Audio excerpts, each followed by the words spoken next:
नमस्कार साथियों, आज है 20 सितंबर और हम पढ़ने वाले हैं आज के करंट अफेयर्स। चलिए साथियों देखते हैं आज का पहला प्रश्न। हाल ही में विश्व कुश्ती चैंपियनशिप में किसने ब्रॉन्ज मेडल जीता है? चार ऑप्शन हमारे सामने हैं। अंतिम पंगाल, विनेश फोगाट, एम्मा जोना डेनिस मालम ग्रेन और पूजा ढांडा। तो इस क्वेश्चन का सही जवाब हो जाएगा ऑप्शन ए। अंतिम पंगाल ने हाल ही में विश्व कुश्ती चैंपियनशिप में ब्रॉन्ज मेडल जीता है और इस चैंपियनशिप में यह इनका दूसरा मेडल है और ऐसा करने वाली विनेश फोगाट के बाद यह मात्र दूसरी भारतीय रेसलर हैं। इन्होंने फाइनल में जो ये ऑप्शन सी आप देख रहे हैं, ये स्वीडन एम्मा जोना डेनिस मालम ग्रेन है, इनको हराकर इन्होंने यह मेडल जीता है। अब देख लेते हैं इनके करियर के बारे में एक बार। 53 केजी वेट कैटेगरी में ये कुश्ती करती हैं। World championship bronze medal 2025, Asian championship bronze medal 2025, grand prix इसमें गोल्ड मेडल है 2025 का ही है, silver medal grand prix, bronze medal world championship 2023। इसी रिकॉर्ड के आधार पर विनेश फोगाट के बाद में मात्र ये दूसरी भारतीय रेसलर है जिन्होंने यह रिकॉर्ड बनाया है। एशियन चैंपियनशिप में भी इन्होंने सिल्वर जीता है 23 में और 2022 में एशियन गेम्स और ग्रैंड प्रिक्स इनमें ब्रॉन्ज और गोल्ड क्रमशः इन्होंने जीता है। अब देखते हैं साथियों अगला प्रश्न। हाल ही में अमेरिका ने किस बंदरगाह से संबंधित कंपनियों पर बैन लगा दिया है? चार ऑप्शन हमारे सामने हैं। Rotterdam port Netherland, Hamburg port Germany, Chabahar बंदरगाह ईरान, बुसान पोर्ट दक्षिणी कोरिया। तो इस क्वेश्चन का सही जवाब ऑप्शन सी है। ईरान का जो चाबाहार बंदरगाह है उनसे संबंधित जो कंपनियां इस बंदरगाह को फंडिंग करती थी उन सब पर अमेरिका प्रतिबंध लगा रहा है। अब देख लेते हैं भारत का और इस बंदरगाह का क्या संबंध है। भारत ने 2003 के आसपास से, जब अटल बिहारी वाजपेयी जी सरकार में थे, तो इस बंदरगाह को रणनीतिक रूप से और व्यापारिक मार्ग के तौर पर देखते हुए इस पर इन्वेस्टमेंट शुरू करते हैं। उसके बाद 2013 में मनमोहन सरकार इस पे इन्वेस्टमेंट करती है। 2015-16 में पीएम मोदी, नरेंद्र मोदी सरकार भी इस पे इन्वेस्टमेंट करती है और ये बंदरगाह भारत के लिए 10 साल की लीज पर है। तो इस पर जो यूएसए की गवर्नमेंट है, राष्ट्रपति डोनाल्ड ट्रंप, वो प्रतिबंध लगाए जा रहे हैं। इससे संबंधित जो भी कंपनियां हैं वो फंडिंग करती हैं और अगर भारत के पास ये लीज पर है तो इसको फंडिंग भी भारतीय कंपनियां ही करेंगी। तो इस आधार पर बहुत सारी भारतीय कंपनियों पर अमेरिका ने प्रतिबंध लगा दिया है। यहाँ से जब हम गुजरात के इस पोर्ट से चलना शुरू करते हैं तो यहाँ से कोई जहाज़ निकलेगा, फिर वो यहाँ चाबहार पे रुकेगा। इसके बाद सीधा यूरोप के लिए और सेंट्रल एशिया के लिए यह रास्ता खोल देता है भारत के लिए व्यापार करने के लिए। तो इसकी इस महत्वपूर्ण लोकेशन के आधार पर यह भारत के लिए महत्वपूर्ण है और अमेरिका ने हाल ही में इससे संबंधित सभी कंपनियों पर बैन लगाया है। तो भारत के लिए एक मुश्किल का समय है और भारत को इन प्रतिबंधों का सामना करना पड़ेगा व्यापारिक तौर पर भी। अगला प्रश्न, हाल ही में रूस के कामचटका में कितनी तीव्रता का भूकंप आया है? चार ऑप्शन है।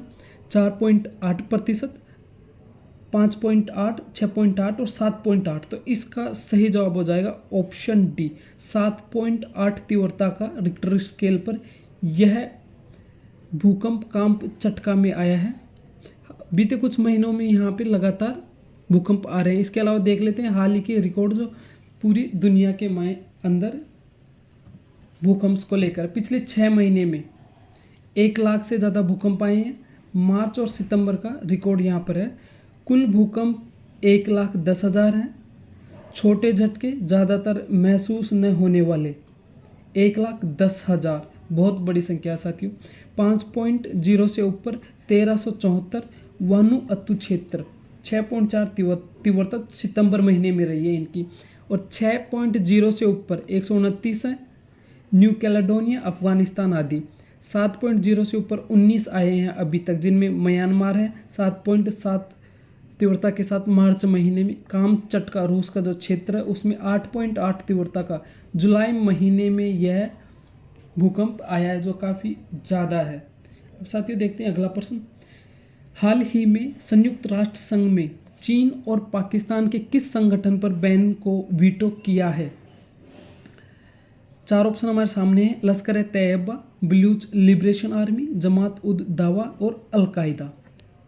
इस क्वेश्चन का सही जवाब ऑप्शन बी है, बलूच लिबरेशन आर्मी।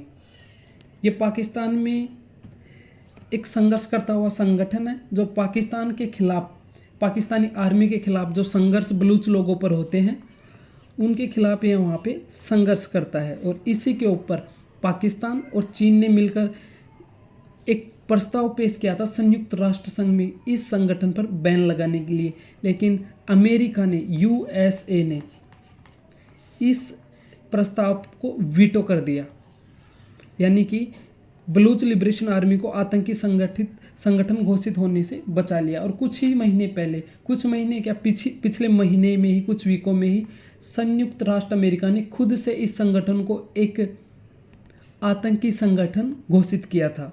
लेकिन अब ये यूटर्न, अमेरिका यूटर्न लेते हुए खुद ने इसको आतंकी संगठन साबित होने से बचा लिया है।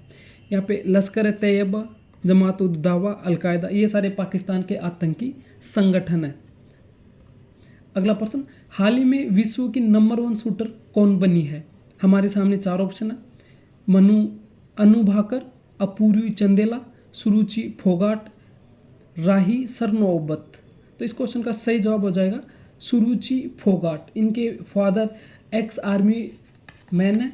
उन्होंने लड़की होने पर अपनी लड़की को स्पोर्ट्स में आगे बढ़ाने के लिए प्रयास किए और अब सुरुचि फोगाट विश्व के नंबर 1 शूटर बन चुके हैं। इसके अलावा पहले इन्होंने अपनी करियर की शुरुआत एक पहलवान के तौर पर की थी, लेकिन कंधे में और गर्दन में चोट के बाद इन्होंने कुश्ती छोड़ दी और उसके बाद शूटिंग की शुरुआत की और वर्तमान में इसी क्षेत्र में बढ़कर विश्व की नंबर 1 शूटर सुरुचि फोगाट बन गई हैं। अगला प्रश्न देखते हैं। ग्लोबल डिजिटल हेल्थ समिट 2025 का आयोजन कहाँ किया जा रहा है? 4 ऑप्शन हमारे सामने हैं। बेंगलोर, मुंबई, दिल्ली, जयपुर। तो इस क्वेश्चन का सही जवाब हो जाएगा ऑप्शन बी, मुंबई। मुंबई में ग्लोबल डिजिटल हेल्थ समिट 2025 का आयोजन किया जा रहा है। अगला प्रश्न है, नागरिक उड्डयन मंत्रालय के द्वारा कौन सा दिवस मनाना शुरू किया गया है? 4 ऑप्शन है। राष्ट्रीय हिंदी दिवस, विश्व लोकतंत्र दिवस, विश्व बांस दिवस या यात्री सेवा दिवस। इस क्वेश्चन का सही जवाब हो जाएगा ऑप्शन डी, यात्री सेवा दिवस। हाल ही में 19 सितंबर से मनाना शुरू किया गया है। इसकी शुरुआत की है नागरिक उड्डयन मंत्रालय ने यात्री सेवा दिवस के रूप में। अब बाकी के 3 ऑप्शंस देखते हैं। राष्ट्रीय हिंदी दिवस प्रतिवर्ष 14 सितंबर को मनाया जाता है। विश्व लोकतंत्र दिवस 15 सितंबर को मनाया जाता है। विश्व बांस दिवस 18 सितंबर को मनाया जाता है। इसके अलावा अंतर्राष्ट्रीय हिंदी दिवस 9 सितंबर को हर साल मनाया जाता है। अगला प्रश्न देखते हैं। हाल ही में ऑस्ट्रेलिया ने 2035 तक हानिकारक गैसों के उत्सर्जन को कम करने का लक्ष्य बढ़ाकर कितना प्रतिशत कर दिया है?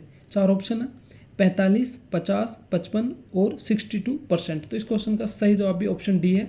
यहाँ पे ऑस्ट्रेलिया ने 62% अपने लक्ष्य को बढ़ाकर कर दिया है 2035 तक कार्बन न्यूट्रलिटी की तरफ बढ़ते हुए। अगला प्रश्न, किस राज्य सरकार के द्वारा अबू करंगल योजना शुरू की गई है? 4 ऑप्शन है। हरियाणा, तमिलनाडु, राजस्थान और पंजाब। जवाब ऑप्शन बी, तमिलनाडु सरकार ने यह योजना शुरू की है। अबू करंगल योजना तमिलनाडु गवर्नमेंट के द्वारा यह योजना शुरू की गई है। साथियों अब देखते हैं इस तस्वीर के बारे में। एक बार आप सोच लीजिए ये किसकी है, फिर इसका आंसर हम देंगे। इनका नाम सीपी राधाकृष्णन है। वर्तमान में भारत के 15वें वाइस प्रेसिडेंट इनको चुना गया है। उपराष्ट्रपति। बचपन से ही ये चेन्नई तमिलनाडु के रहने वाले हैं और आरएसएस के सदस्य रहे हैं। भारत के पूर्व उपराष्ट्रपति जगदीप धनखड़ के इस्तीफे के बाद नए इलेक्शंस हुए थे जिनमें इन्होंने जीत दर्ज की है। बी सुदर्शन रेड्डी को हराकर ये राष्ट्रपति बने। इनको 452 वोट प्राप्त हुए थे, जिसके साथ ये बहुमत में आए और राष्ट्रपति पद की इन्होंने शपथ ली है। साथियों, यह करंट अफेयर्स की क्लास यहीं तक है। अगर आपको हमारे द्वारा पढ़ाया गया क्लास अच्छा लगा है तो चैनल को सब्सक्राइब कर ले और अपनी परीक्षा की महत्वपूर्ण तैयारी करते रहें। नोटिफिकेशन बेल ऑन कर ले, जिससे जो भी क्लास आएगी वो सबसे पहले आपके पास आ जाएगी। अब मिलते हैं साथियों अगली क्लास में, तब तक के लिए जय हिंद, जय भारत।